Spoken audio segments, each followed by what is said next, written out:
right. Good morning, fellow early risers and caffeine-dependent guests. For anyone that was at the Oilers game last night cheering on Connor Brown, you may need a little bit more caffeine this morning than most. Welcome to the 2024 St. Albert Business Breakfast. My name is Mike Erickson. I'm the director of the city's Economic Development Department. It's also my honor and maybe your misfortune that I'll serve as your master of ceremonies this morning. Whether it be eggs and entrepreneurs, sausage and sales, waffles and warehouses, or even mimosas and marketing, I think the pairing of business and breakfast is a perfect one. We hope to kickstart your day this morning with a jolt of local market information, economic trends, business insights, and maybe even a bit of groan-worthy humor from myself. And of course, some shameless self-promotion of the City of St. Albert. You told us and we listened. Last year's post-event survey drove home that a 6:30 a.m. start was just a bit too early. So we hope you're feeling a little bit more rested this morning. I'd like to respectfully acknowledge that we're on Treaty 6 territory, traditional lands of First Nation and Métis peoples. As Treaty people, Indigenous and non-Indigenous, we share responsibility for stewardship of this beautiful land. We've got a fantastic program for you this morning, folks. I'd like to thank all of you for taking time out of your busy days, busy mornings, to join us. It's fantastic to see so many of our city and our region's business and political leaders, community champions, and civic partners. This morning, we want to acknowledge those who have invested in St. Albert, invested their time and energy into building community, invested their capital and resources into enterprise, and invested their leadership and passion to create a bright future for generations of residents to come. And what better way to acknowledge that leadership and passion than by inviting our mayor, Cathy Heron, to the stage to bring greetings on behalf of St. Albert City Council.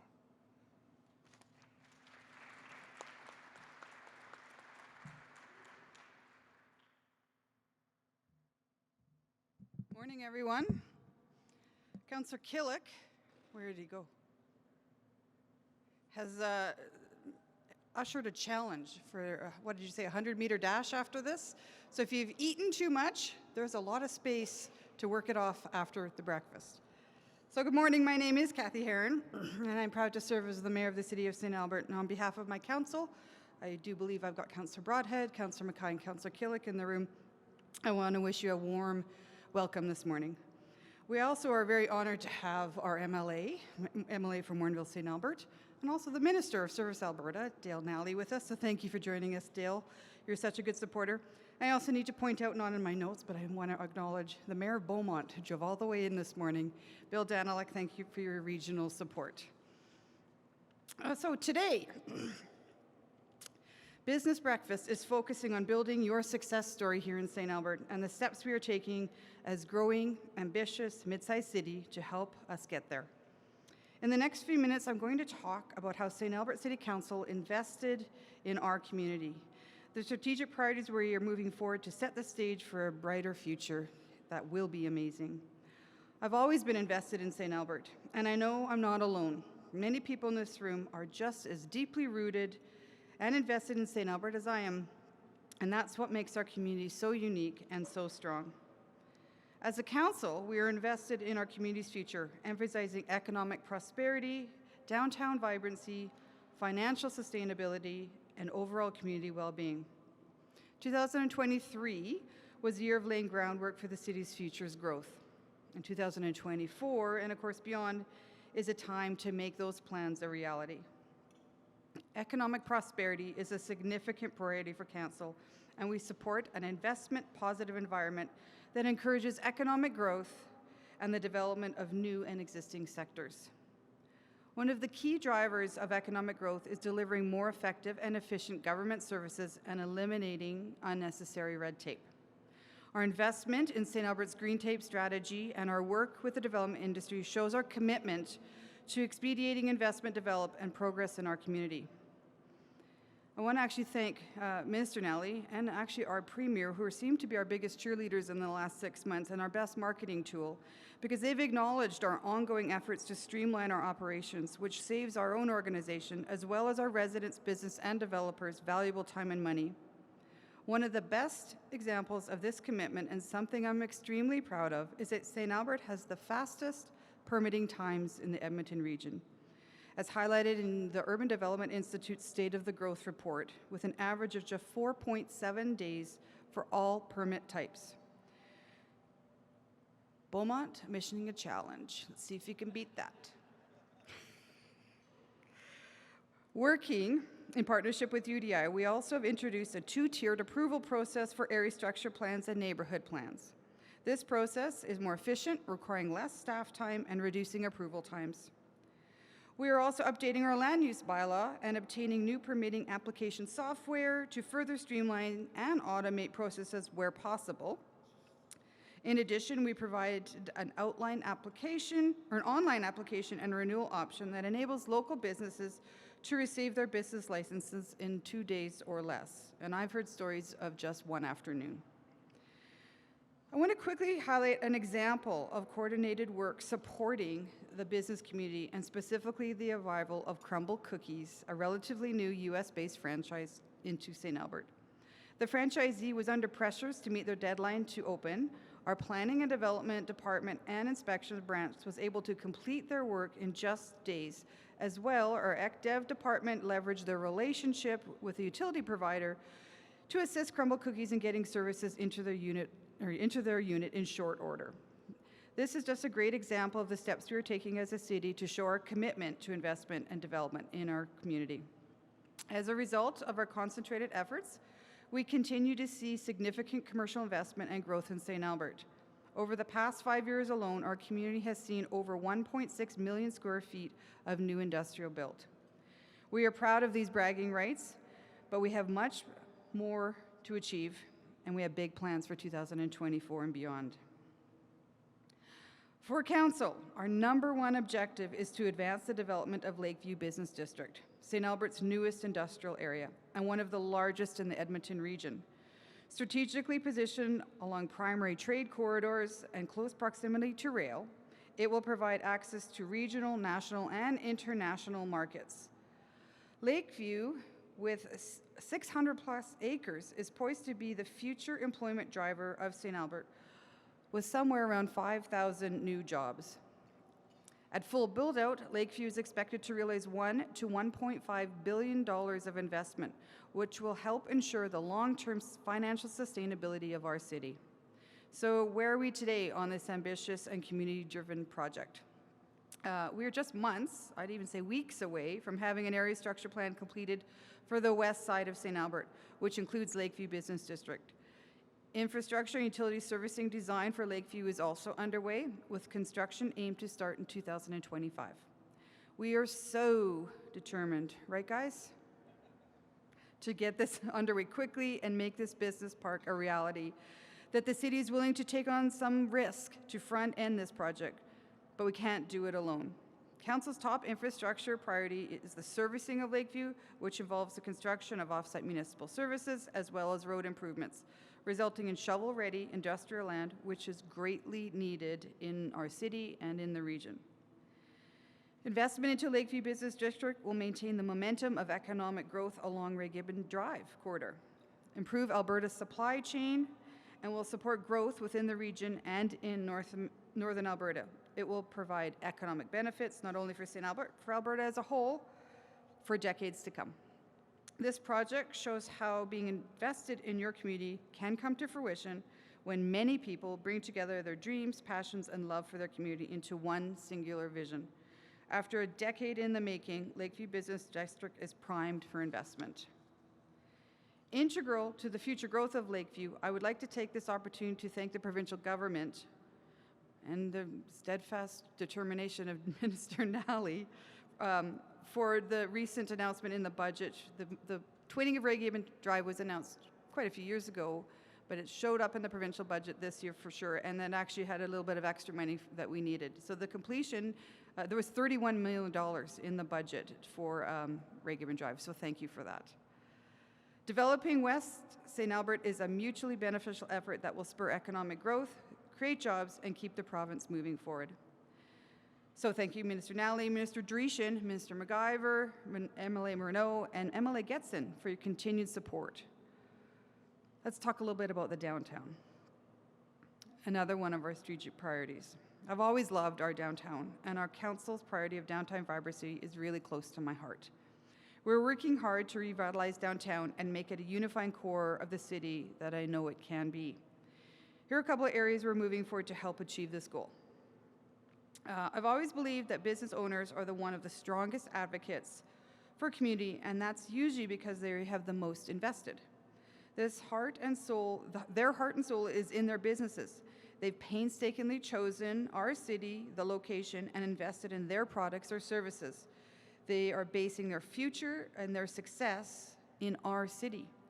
In September in 2023, two business owners, Shannon Roche, the owner of Divine and Free Wellness Spa, and Michelle McDonald, co-owner of Tryst Wine and Small Plates, spearheaded a business improvement area for downtown that represents over 120 businesses. They're working with like-minded business owners to address specific issues, fill support gaps, and create additional economic value within the downtown area. Having business owners and council champion and push in the same direction fosters a strong sense of purpose and brings us closer to achieving our goals. I'm so proud of the steps we've taken to date, and council has just approved the new board for the BIA and their budget. We have also matched their budget for this inaugural year, which includes some very exciting initiatives. I applaud these business owners, and I'm proud that we were able to support them in creating the business improvement area.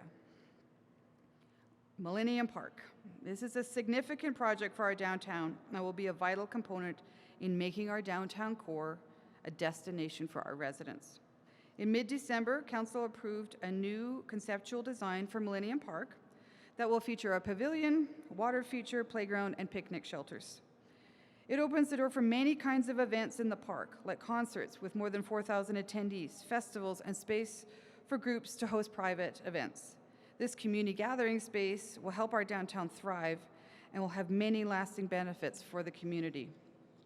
With the creation of the BIA and the approval of Millennium Park in the last few months, there is huge momentum shifting to bring people back downtown. 2024 will take us even further down that path. Now, regardless of where you live in St. Albert, you want your community to represent who you are. You want to be proud to come from St. Albert.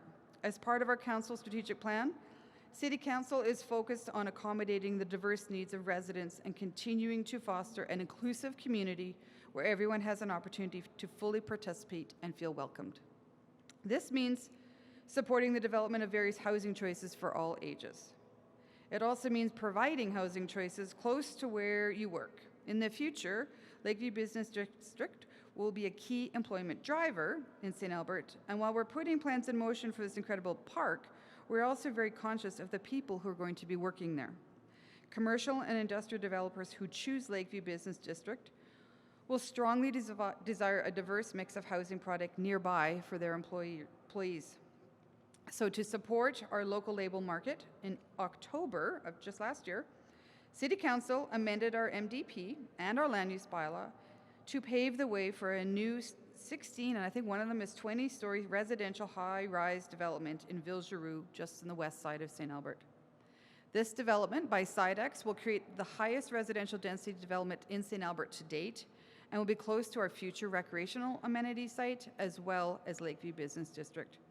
It will provide diversified housing options that are especially important as we wrestle with the housing crisis across the country. We are building a community that people want to live in and move to.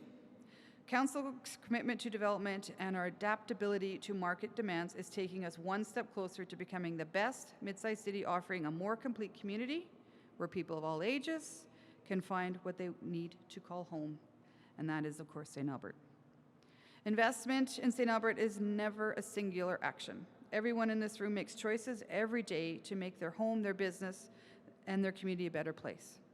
St. Albert City Council is steadfast in our commitment to build a more inclusive, prosperous, and stronger community, one that better meets the needs of all who live and work here. To do so, we are working to attract investment, create more jobs, and tackle affordability to maintain the high quality of life. The steps we are taking today for Lakeview, the downtown, and our new housing development choices are setting the stage for a more successful tomorrow. We have made some incredible progress, but the best is yet to come. I hope you see the potential for St. Albert to build and enhance your success story. Please take time to talk to our ECDev team to explore your opportunities. ECDev team, put your hands up. There they are.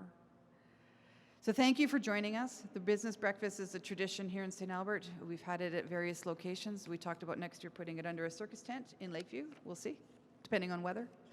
But thank you all for coming. I really appreciate your time and attention to what we're trying to do here. Thank you.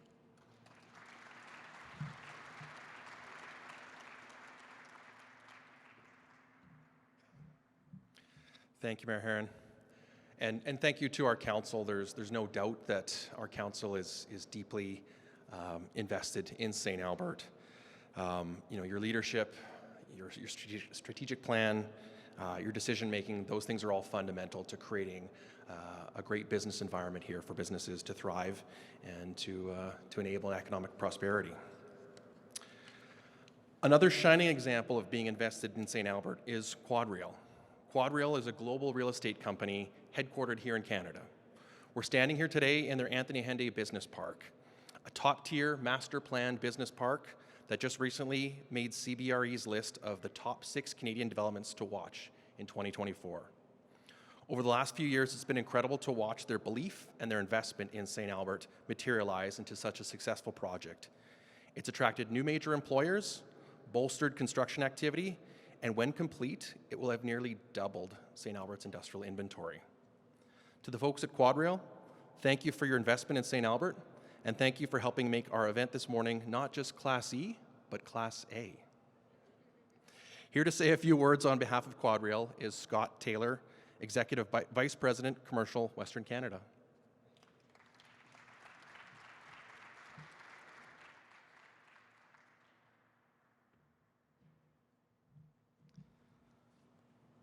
Thank you, everyone. Mayor Herron, and to the city administration. Certainly appreciate everyone for being here today. I will say, having grown up on the other side of the city in Sherwood Park and having played a lot of hockey and rugby in St. Albert, this is a better reception than I used to get back then. So. As said, QuadReal is, and first I would say to our team in particular, the transformation of this place since the last time I saw it, this is absolutely amazing what you guys have done. So hats off to Stephanie and you and your team. Thanks. QuadReal is the real estate arm of BCI, British Columbia Investments. So BCI, for lack of a better comparison, is the AIMCO that you would be familiar with here.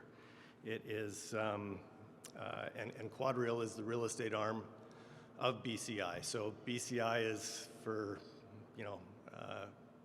somewhere in the order of a $235 billion entity.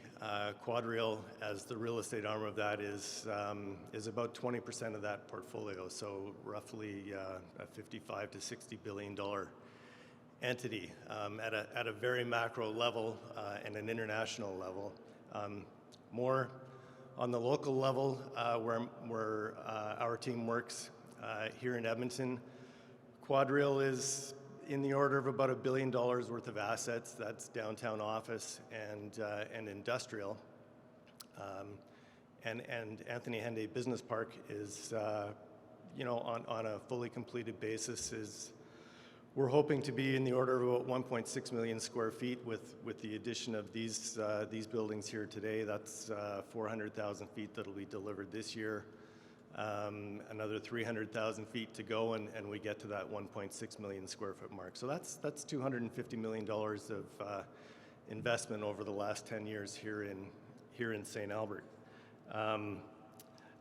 What I would say, day to day, we're developing and operating real estate across the country, but the income from those properties goes towards paying pension funds. and paying pensioners. And if there's one thing that I would say that, and I'm sure Cory can touch on this too, capital likes certainty. And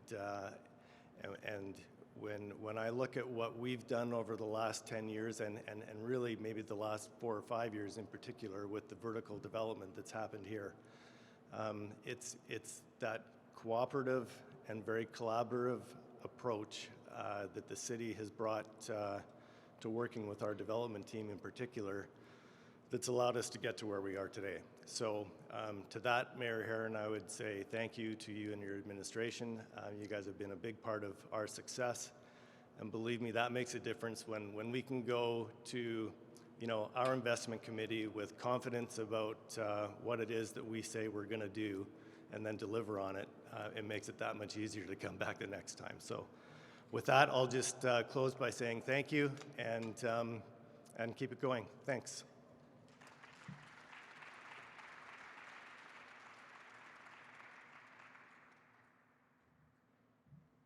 Yeah, thanks again, Scott. Thanks to you and all of your team. It's been wonderful to work with everyone at QuadReal over the past few years. I was going to switch gears a little bit here. So St. Albert is home to over 2,700 businesses. Businesses of all size, industries, and stages.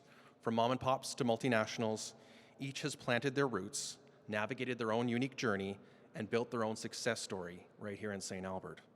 I want to take a moment to recognize and celebrate our local businesses, from storied and seasoned firms to ambitious newcomers alike.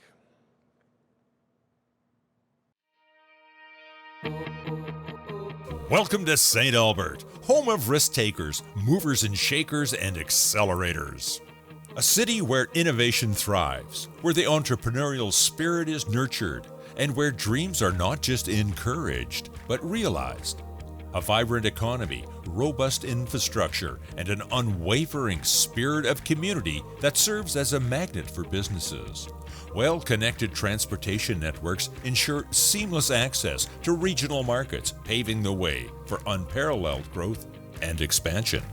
St. Albert offers opportunities tailored to accommodate business of every size and every stage. From seasoned community builders like locally owned land developer Landrex, who has left an indelible mark on the city's landscape, to strong newcomers like retailer XO & Main, who inject passion and ingenuity into the city's downtown.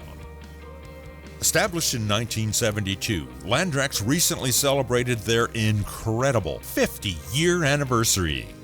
Landrex has been a force behind St. Albert's incredible growth, investing in the development that drives the local economy and provides homes for residents. They have transformed over 6,000 residential lots, hundreds of multifamily units, and an astounding 1 million square feet of commercial space. Landrex is a community superhero that goes above and beyond, sponsoring events like the Farmers Market and Big Brothers Big Sisters. Their impact on St. Albert's quality of life is truly awe-inspiring. In 2021, up-and-comer XO & Main Boutique burst onto the scene, establishing a downtown location with their unique approach to inspiring gifts and next-level lifestyle products. In just a few years, this young venture has already expanded and diversified into XO & Company Studio, adding a fulfillment center for the exclusive subscription box, weddings and event services, and an online emporium. They have unleashed a world of luxury, self-indulgence, and pure bliss, while embodying St. Albert's groundbreaking entrepreneurial spirit. St. Albert is not just a city, it's a vibrant community because of businesses like Landrex and XO & Company who continue to be invested here. In St. Albert, the possibilities are limitless, the opportunities boundless. It's a city where dreams take flight and where visions are transformed into reality. St. Albert is Alberta's best mid-sized city for business and investment. Here, your success isn't just a possibility, it's a promise waiting to be fulfilled.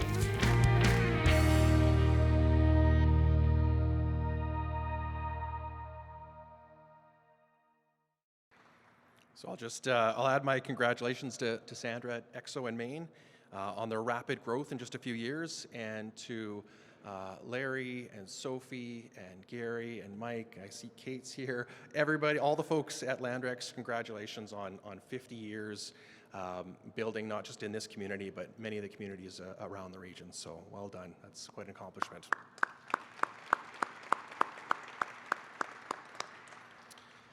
All right, with over 25 years of commercial real estate experience, Cory Wosnack is a principal and managing director at Avison Young. As one of the province's most active real estate advisors, Cory has completed many of the industry's most influential transactions. Cory's been a member of Avison Young's Circle of Excellence 10 times, a distinction awarded to the firm's top performers worldwide. As a member of Avison Young's Global Executive Committee, Cory has been honored to help in the implementation of the firm's strategic plan during his most transformative years, becoming the world's fastest growing real estate services company. Cory has a never-ending passion to be involved in the community and not-for-profit organizations. Recent board appointments include the Stollery Children's Hospital Foundation and the Mental Health Foundation and Norquest College. Please help me in welcoming Cory to the stage.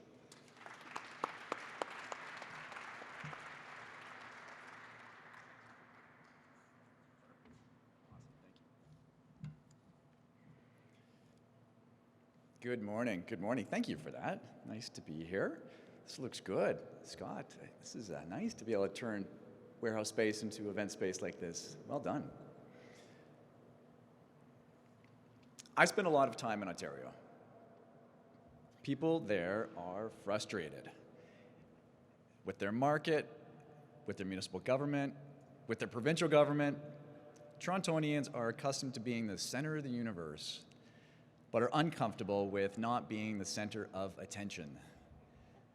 The national attention is on Alberta. When you hear the Battle of Alberta, here's what most people think of. But we need to stop thinking about the Battle of Alberta and start thinking about the battle for Alberta. When one city, one industry consumes most of the oxygen in the province's attention, can still be a good thing for adjacent markets. Most other jurisdictions benefit when they can draft behind the lead performer.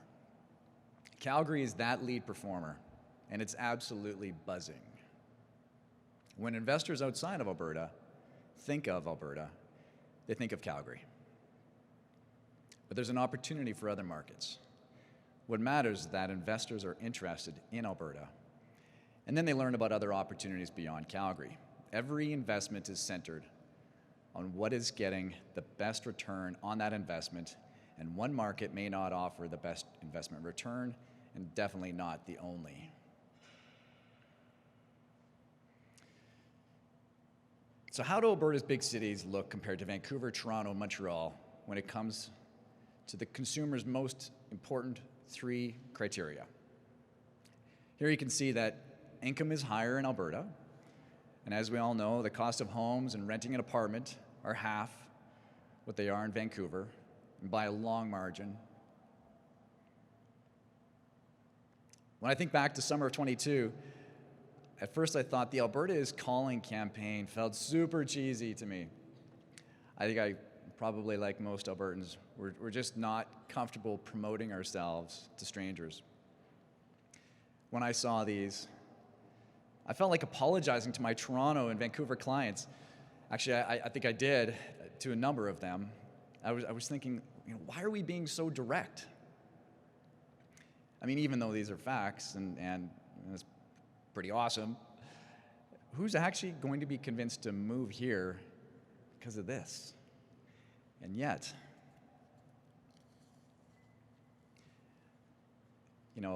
sorry, excuse me. Okay, so take a look at our historical provincial migration figures. Nearly 200,000 people. I get this slide is actually super hard to see, and the point is that this goes back to 2012. And you can see it's relatively in a pretty tight range over most of that decade from 2012 to 2022. And then the Alberta is Calling campaign begins. And this is amazing to see that nearly 200,000 people moved to Alberta last year, setting a record for the most number of people to move to one province from other provinces. And not a record by the percentage of growth, but as a total number of people, a new national record. That's incredible. When I hear people talk about what they like about Edmonton, I often hear that Edmonton feels like the biggest small town. And the fact is, secondary markets around Edmonton have a smaller town structure, but the behavior is not all that distinctly different. That means the relationships between the secondary markets and the major cities nearby, it's not an or proposition, as in it's us or them. It's an and opportunity.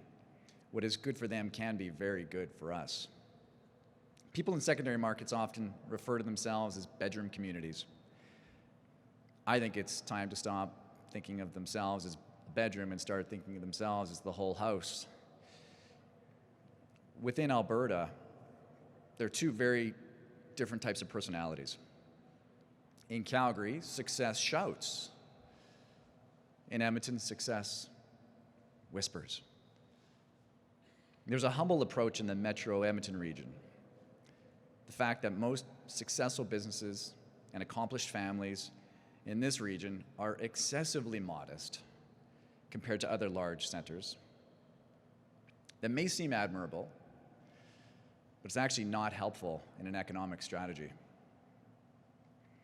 We need to be a lot more unabashed when it comes to celebrating our wins and promoting ourselves.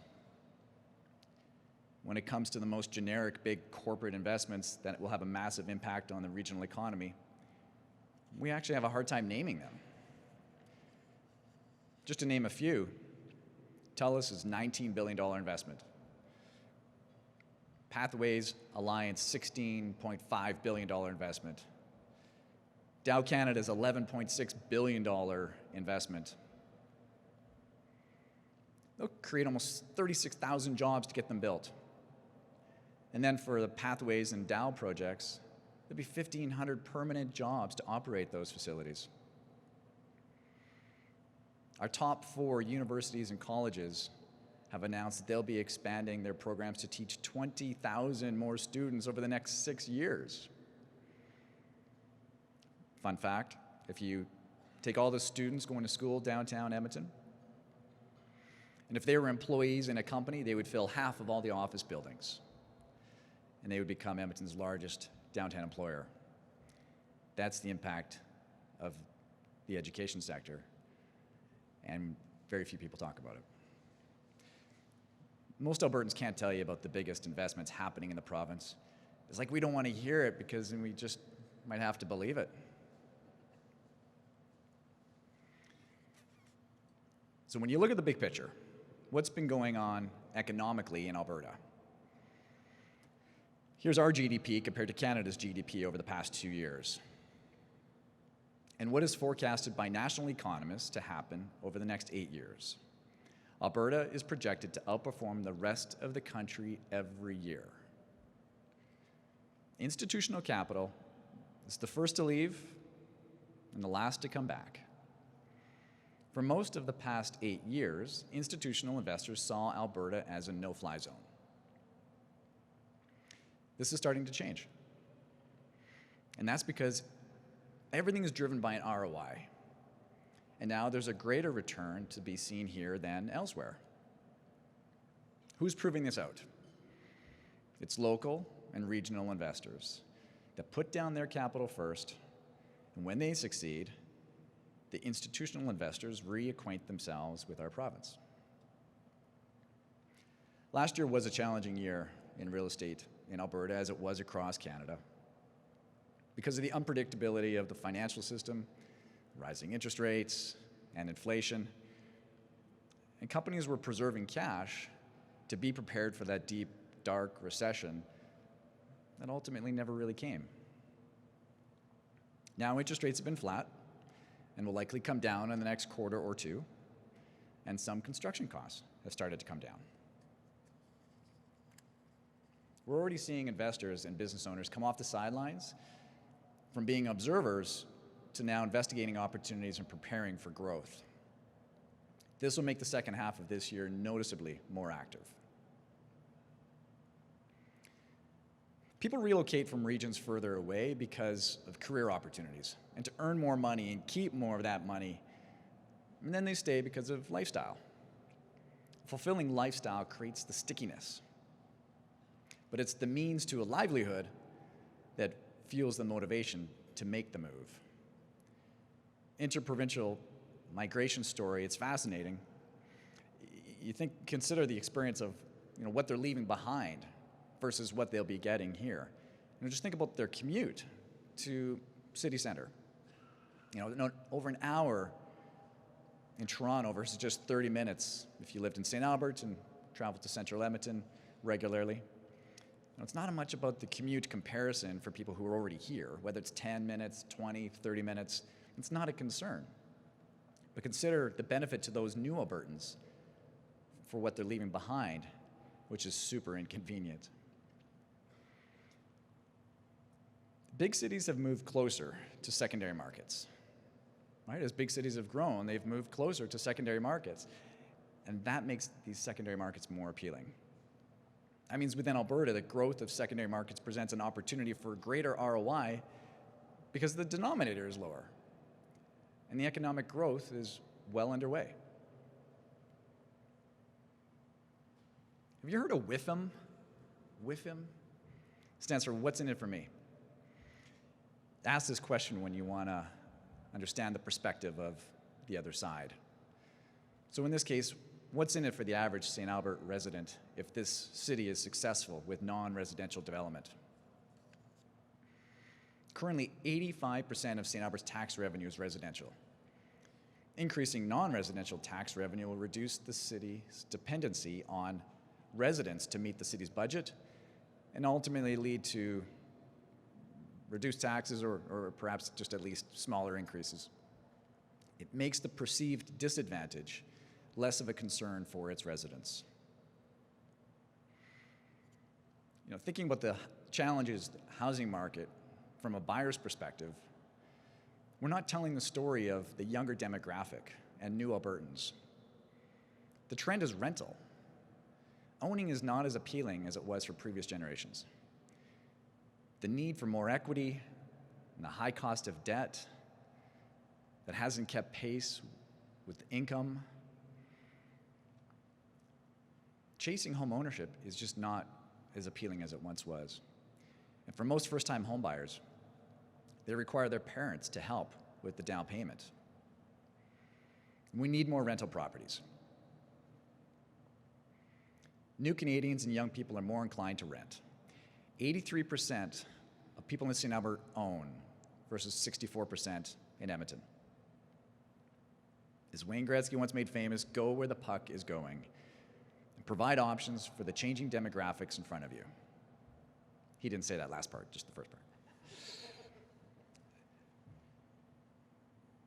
So this slide looks so much better in my printed version, but those little funky red things, that's tape, okay? From the back, you probably, that looks like my 7-year-old drew that last night, but that's graphic artistry at its finest right there. That's red tape. If we think about a sprint strategy and how effective it is in city building, in some cases, speed is a bigger advantage than cost. The length of time for approvals and delivering a project is an opportunity cost. Investors will shift their attention to opportunities where they can deploy capital faster. Consider 1 to 2 weeks for a development permit in the secondary markets around Edmonton versus 200 days in Edmonton, or 15 months in Vancouver, or 2.5 years in Toronto. Say to those investors from Ontario and BC, what can you do with an extra 2 years of time here that you don't get there? How much is your opportunity cost worth?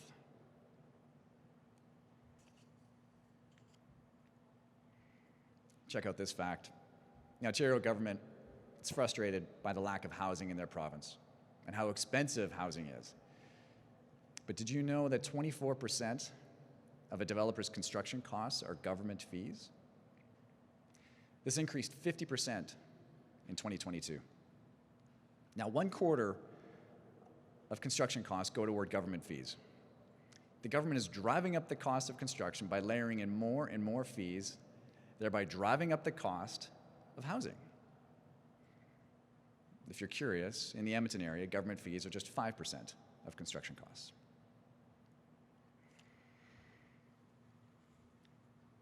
The Federal Housing Accelerator Fund seems to be eluding a number of secondary markets in Alberta.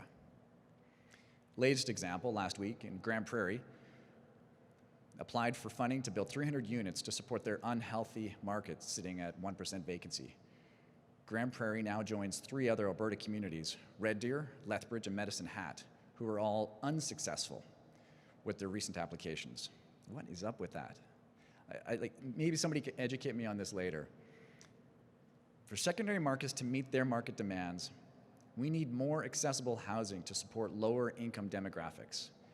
This is a diversified housing strategy, and secondary markets deserve to be part of the solution.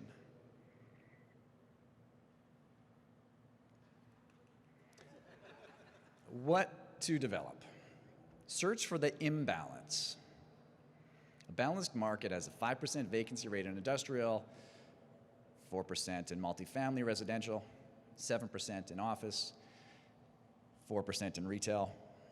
Some people think a near full market is a healthy market, or that a 1% vacancy rate means strength. But it's actually a disadvantage when you're trying to grow your economy. St. Albert can capitalize by adding inventory to reach those balanced figures in order to help your businesses grow and build the economy.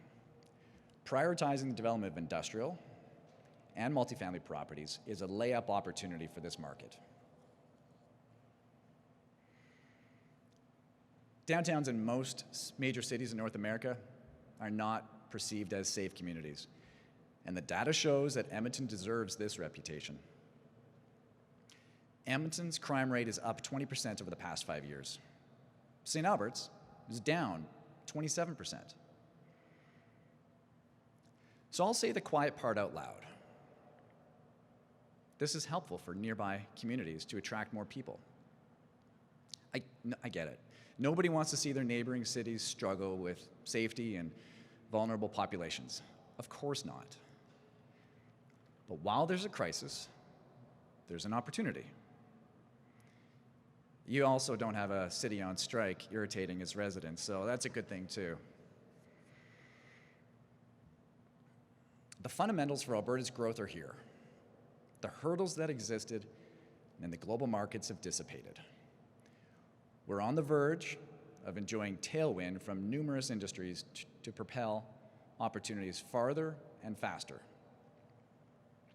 The only way for Alberta to accomplish its ambitious growth targets is for secondary markets to scale up. The percentage of growth in secondary markets will be far more profound than Edmonton and Calgary. Laying the groundwork to use speed as your competitive advantage is going to ensure this market rides the wave of growth. We often overestimate what we can accomplish in a year, but we underestimate what can be accomplished in 10 years. City building is slow by nature. Decisions made today take 3 years before the community benefits. Lean into a speed strategy. That will be a difference maker. Do this in making decisions, in rolling out ideas, and cutting red tape. Use a sprint approach to green lighting projects because it takes a marathon approach to see the positive results. Thank you for listening. I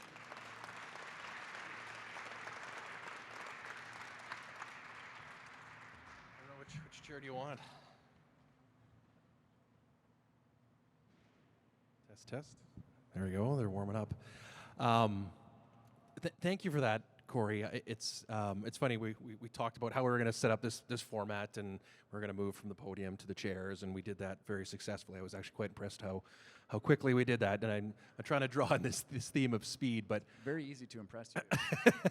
yes, I am easily impressed. But I wanted to give maybe the people in the room just some context to this, because I really appreciate what you said, because when we talked about doing this, we I think we talked internally about the way that you are very candid and the way that you're very insightful, whether it's at functions like this or on social media, my ask to you is that you were candid with it, and I love that you kind of took this lens and sort of brought it from a very wide lens to a very narrow lens and talked about sort of secondary markets. And so I appreciate that candidness, and I was just going to maybe dig in a little bit deeper because I think you kind of answered the question, but I wanted to talk a little bit about, use the word secondary markets. I find it hard saying secondary markets, but I know that's the terminology. Test. What do you prefer to say? St. Albert, mid-sized cities, but it's just different language, and that's why we wanted you to be here, because I think you bring a unique perspective with your background in real estate and some of the clients you work with. So I wanted to ask this question around how do your clients, how does your industry sort of see, I want to say St. Albert, but you talked a lot about secondary markets, and I love this idea of this opportunity of using speed as our advantage, but maybe you could just dig in a little bit more on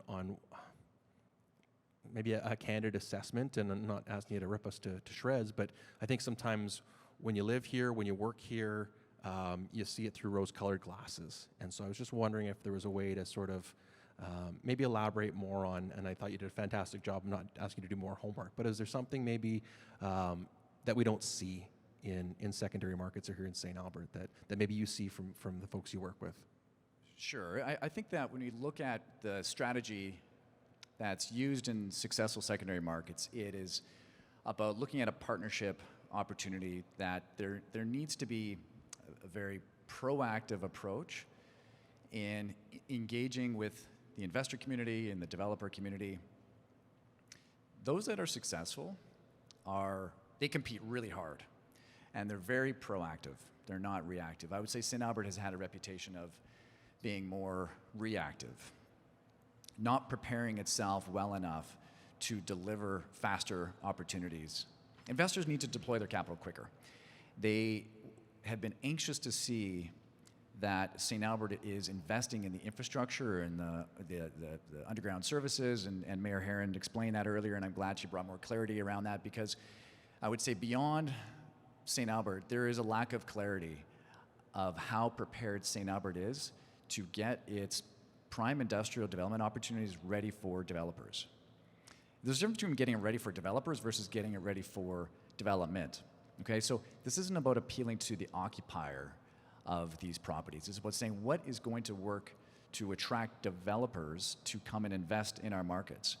This infrastructure work needs to be done.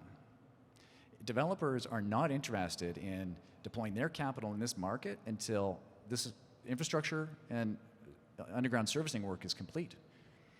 And so there are other markets where they can deploy capital faster, where properties are ready for development. And that cycle it's about getting that ROI on an investment sooner. In the industrial marketplace, it's the darling of the Edmonton economy, right? So the way the industrial marketplace goes, that's the way the greater Edmonton economy goes. So there's a shorter cycle of opportunities to capitalize on. And this market has not been ready to work with developers to invest in acquiring development sites to meet the needs of the occupier industrial community until now. So that's on the industrial base. From other asset categories and other ways to look at St. Albert is that it's a mature family community and has opportunities to diversify itself with its residential base, attract more singles and younger professionals, and moving away from the mature family community identity. I would say that I would challenge the city to stand up to NIMBYism and know that there are cranky people who sometimes just don't realize it's not about how bad it's getting, it's how good, they didn't know how good they had it. And you have to push back against the few in order to accommodate the many. I appreciate you saying that, because I can't use the word NIMBY. I'm not allowed to use that as city administration, so I appreciate that you said it. No, I appreciate that, and I would agree with your comments, but I'm also, I would say that I think we're very proud of the work that we have been doing to address some of those things. I think there was a realization that we weren't thinking forward, we weren't thinking about what we needed to do to be investment ready, and I think that we've done a lot of that work. There's still much more work to be done, but I'd agree. I think that's a fair comment. I loved in your presentation how you talked about sort of that competition and friendly competition or real competition. I think within this region, within this province, we all work together, but at the end of the day, we sometimes do have to compete. So who out there's doing it really well? And I kind of came up with this line, but who's eating our lunch? Who's doing it best right now within maybe the region or the province, and we can sort of look to get better. Mayor Beaumont is here, and I have to say that this, regardless of the presence of the mayor here or not, Beaumont has been doing a very good job, very proactive. Their team recognizes that information is a two-way street. They're sharing information, promoting themselves really well, looking at the opportunities as a partner in economic development. So Beaumont has been doing very well. Parkland County for a while has been an excellent competitor in the metro region. They have become more bureaucratic and feels sometimes when dealing with Parkland County, it feels like dealing with the city of Edmonton, and that is an area that they're going to have to fix in order to be able to compete better and faster. Strathcona County has been, of course, a significant dominant player in economic development for secondary markets, and they've been committed to diversifying their economy through non-residential strategy for 15 years now.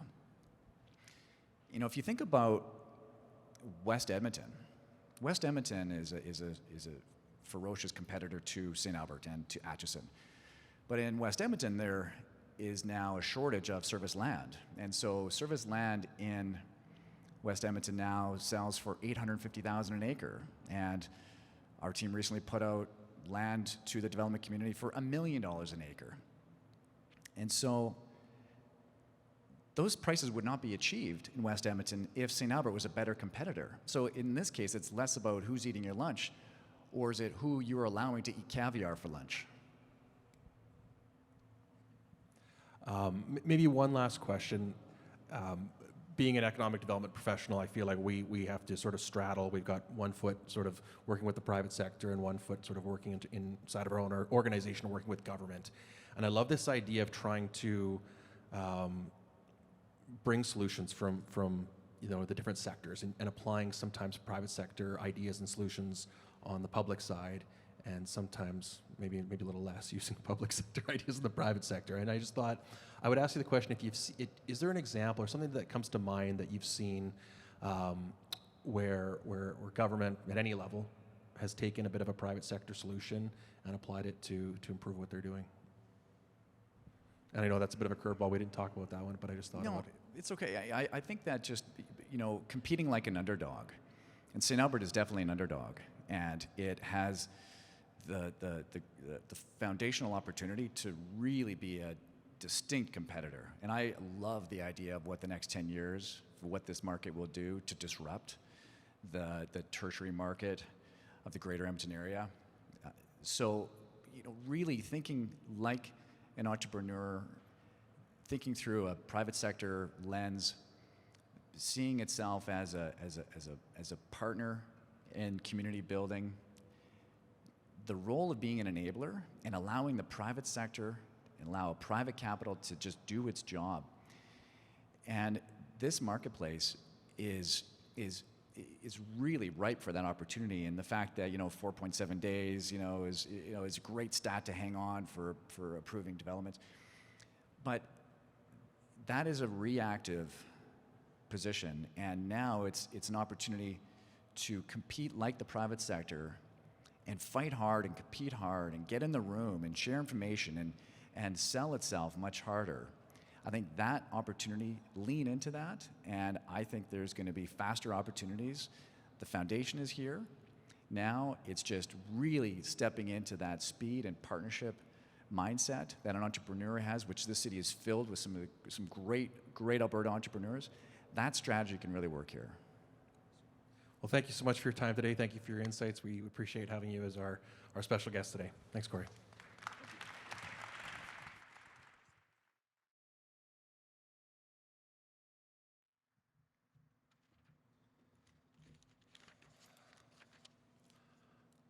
All right.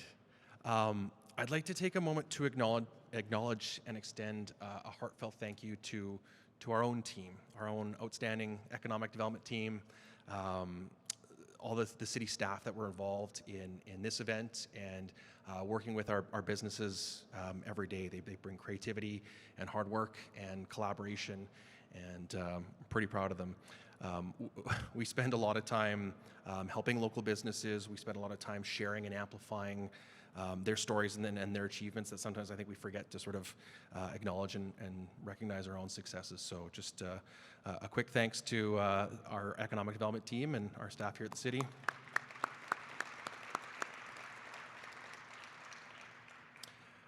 Mayor Herron, you mentioned, you talked a lot about economic prosperity. It's such a big priority for our council. So working to create a business environment that makes it easy for all types of businesses to thrive it's not an easy task. So it takes an unwavering commitment throughout the organization from top to bottom, left to right, to understand that we have this dedication and commitment to sort of steadily improve and try to make things better for those that are running their businesses here. So yeah, thank you for that. And we're on to our final speaker of the morning. Patricia Nickel is the Manager, Investment Attraction and Growth with the city's Economic Development Department. And I have to add, she's the mastermind behind this event. This was her vision, and she brought it to life. While Patricia is new to this role, she's been with the Economic Development Department for 3 years, and she's been an economic development professional for over a decade. In her role here, she's been instrumental in attracting new retailers, new restaurants, businesses, and all the types to St. Albert over the past 3 years. So here to provide us with an investment and development update, Patricia Nickel.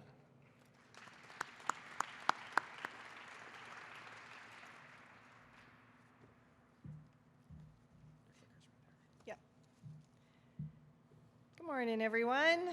Thanks again for joining us here today. This is very close to my mouth. And thanks again to QuadReal for allowing us to have our event here in this lovely building. It's been a great opportunity for us to showcase some of our Class A industrial development. I'm just going to grab this here. Which one is it? Just click it. Center? There we go. Again, my name is Patricia Nickel. I am the Manager of Investment Attraction and Growth for the city, and I'll be filling the shoes as your presenter this year. So 2023 stands out as a very strong year for St. Albert. Despite the interest rate hikes and the slowdown in the Canadian economy, our city continues to see acceleration in all sectors, from commercial and retail to industrial growth to mixed-use residential development. Our sophisticated and growing mid-sized city is rapidly becoming a hotspot for investment attraction across the region. With a theme of invested in for this year's business breakfast, I'd like to take a few minutes to share and maybe even brag a little bit about our economic growth and successes we've achieved through new developments, our expanding business community, the emerging residential and mixed-use sector, and then touch on a little bit of how things are shaping up for 2024. So each year we come up with a little catchy theme for our presentation, and this year I'd like to share my top 6 notables that I'm going to coin the quick 6, but it may not be that quick. For my first quick 6, I'll talk about business successes, expanding business community, and our new business trends that we saw in 2023. So over the past 5 years, we typically see around 200 new businesses every year. However, in 2023, we experienced a record high with new businesses totaling 280 at the end of 2023. This represents close to 23% growth in our in-town businesses. There was an increase of 21.5% in brick and mortar and just over 23% in increase in home-based business license. This increase is not a surprise, as we've been seeing a lot of new interest and conversations on business inquiries in our department, and this is obviously showing to us, anyways, a greater interest in St. Albert as business hub. For business trends this year, or last year, we saw tremendous growth in health and wellness services, with 58 new businesses opening in St. Albert. As we all know, mental health and physical health has a profound impact on our society and our community, so it's great to see this sector growing. Personal care and aesthetics, hair, nail, tattoo, that type of thing, also grew by another 44. So as our population grows, we'll definitely see these numbers rise as well. We've also seen an increased number of childcare services and daycares, which is obviously expected with new government programs. However, as new families move to our city, we will also see a continued increase on those. Mid-sized cities such as St. Albert, secondary markets I'm going to say mid-sized city, are being recognized as key growth areas for familiar franchises and U.S. brands in the Alberta market. Chains such as Dickey's Barbecue and the mayor mentioned Crumble Cookie are two examples that have already opened up here in St. Albert that are thriving. The food and beverage industry has seen its increased challenges in operating costs, and economists were predicting lower consumer spending. However, St. Albert is proven to be a strong market and continues to see uptick in interest from various food groups. From market style, and these are obviously not all here, we're hoping to, but from market style grocers to quick serve, casual dining, we regularly work with these professionals in these groups wanting to actually be in St. Albert. Attraction of commerce is a key role for economic development, connecting to franchise groups and retail brokers to provide market and community data that will help them inform their decision to actually move to St. Albert. So we look forward to seeing some of these and others come to our community in the near future, I'm going to say. 2023 also saw a number of new retailers join our lovely community, from expanding food chains and specialty stores to home products and active lifestyle businesses. It's great to see such a great diversity in companies that are coming to our community. New on the horizon are the Pop-Up Shop, I love saying that, a Vancouver-based organization that offers small businesses support to small business and the artist community. And they'll be setting up in St. Albert Centre. Music Works is another one that's going to come to St. Albert Centre, and they're going to offer music lessons and instruments and accessories. And what I'm personally looking forward to is, guess what? The Shoe Company. So they're opening up in the mall as well, and so stay tuned probably in the next couple of months for their grand opening. Another really cool advancement that took place in 2023 was the acquisition of Pro Western Plastics by Berry Global Group. That's a mouthful. Pro Western caught the attention of Berry, a Fortune 500 company and one of the largest injection molding manufacturers in North America. With Berry's reputation and specialization of product, along with other key companies like Orion Plastics, who's also in St. Albert, this acquisition will further leverage the city's strength as being a plastics hub. Pro Western has been an active staple in our community since 1969. And so we're very pleased that Berry will continue to be invested here in our community. For my second quick six, I didn't say it was going to be really quick. I hope you'll indulge me just a quick bit here as I do a little bit of bragging. So our businesses are the backbone of our community, as they are with every community. They work day in and day out to not only establish themselves, but to grow their business, pivoting and diversifying their plans whenever necessary to stay afloat. And as some of you may know, that's just no easy task. So to recognize their efforts, I'd like to just take a couple minutes to highlight some of these businesses who received Outstanding Achievement Awards and recognition in 2023. With our downtown business community important community node and a council priority, we're pleased to see two downtown businesses receive recognition. Jack's Burger Shack was named one of Canada's best burgers by the Food Network, and Trist Wine and Small Plates was featured in Alberta on the Plate, and they recognize and celebrate top food and drink establishments in Alberta. Next is an individual who has deep roots in the healthcare industry as a paramedic as well as a nurse. Vanessa Gillespie, owner of Stellar Contours, was awarded the RBC Emerging Indigenous Entrepreneur for her role in empowering individuals to embrace their unique beauty.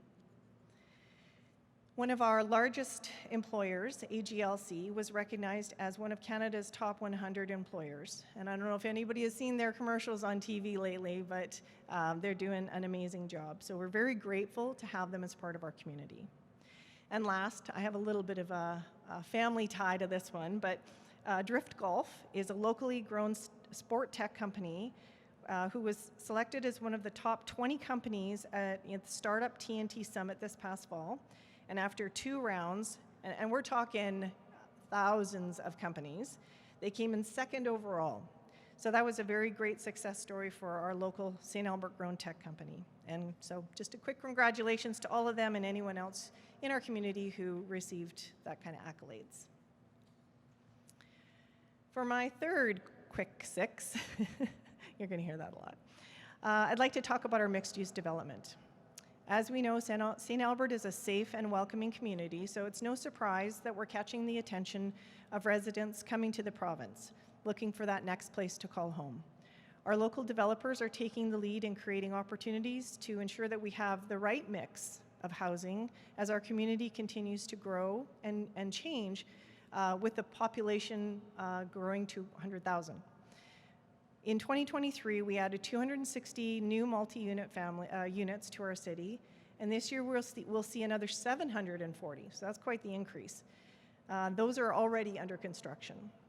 We are well on our way to helping support our impending residential growth.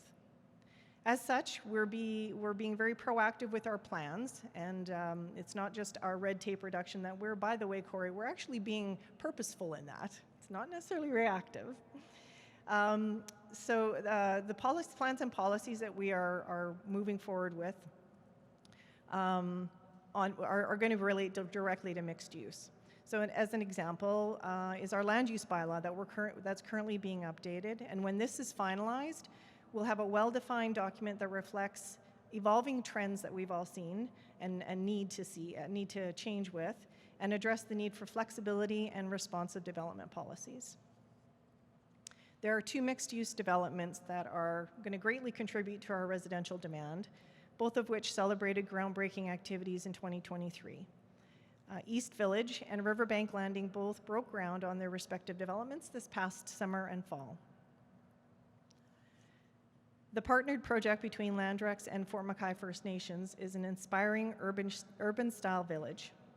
East Village will offer 378,000 square feet of mixed residential dwellings that will include a 5-story apartment building and over 400 rental units, and close to 100,000 square feet of new commercial space.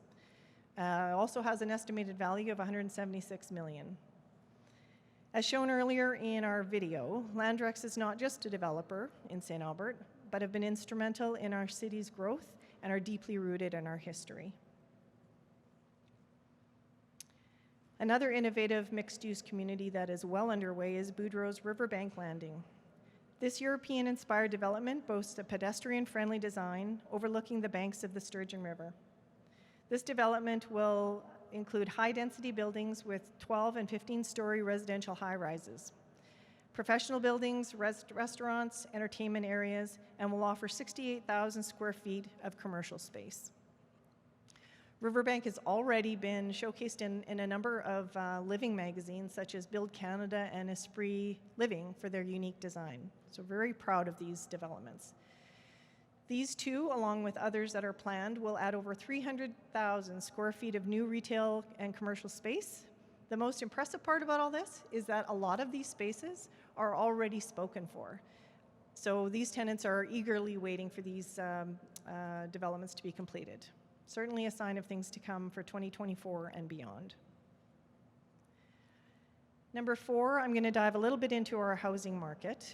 As new businesses and retailers come to St. Albert, there's going to be an increased need for labor.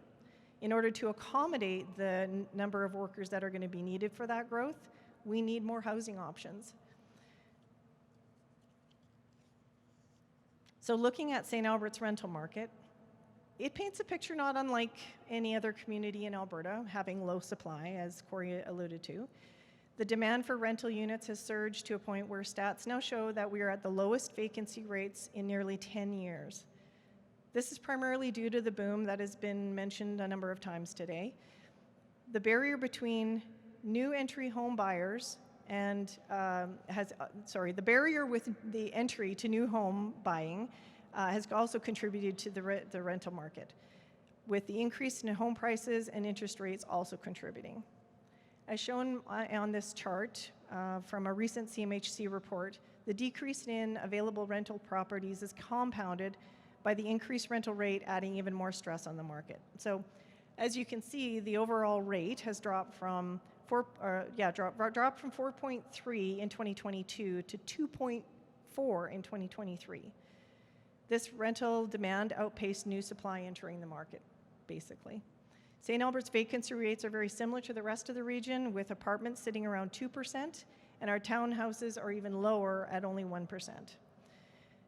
This trend underscores the pressing issue of available and affordable housing and the potential impacts that it has on our labor market. But fear not.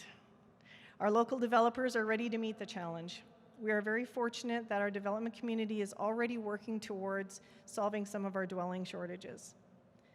As we look at the future, there are either underway, in permitting stages, or being planned. We anticipate availability of over 2,300 rental units in the coming years for affordable housing to executive style and everything in between.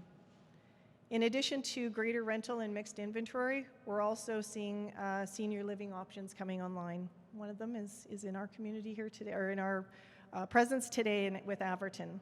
And speaking of Averton, they've just announced the 2024 Full House Lottery Grand Prize of one of their Boulevard Collection townhomes in St. Albert. That one will offer an urban twist and cater to active 55 residents. So it's awesome to see Averton and others, but specifically Averton, support our regional hospitals. So thank you. Number 5, I want to talk a little bit about our construction permit values. 2023 year-end, along with reviewing the last 9 years, revealed a very solid and upward trend in our construction permit values. The city recorded over $244 million in total residential permits in 2023, which was an increase of $87.5 million from the previous year. This increase was largely driven by residential permits and represents some of the highest totals the city has seen in the last 6 years, as you can see from the chart. We didn't quite hit the mark for 2027, but 23 was still a tremendous year. This is a clear indication that there's still confidence in the construction industry in Alberta, but more importantly, in our community, as developers still choose and continue to build here.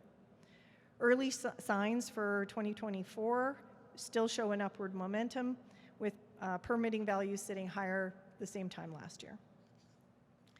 This intensified activity will keep our planning and development team extremely busy for this year and beyond, and it certainly will put our recognition of having the fastest permitting times to a test. So no pressure, guys. Just remember, Beaumont's hot on our heels. And for my last quick 6, I'd like to touch on our industrial market. So this is going to further build on what you've already heard today.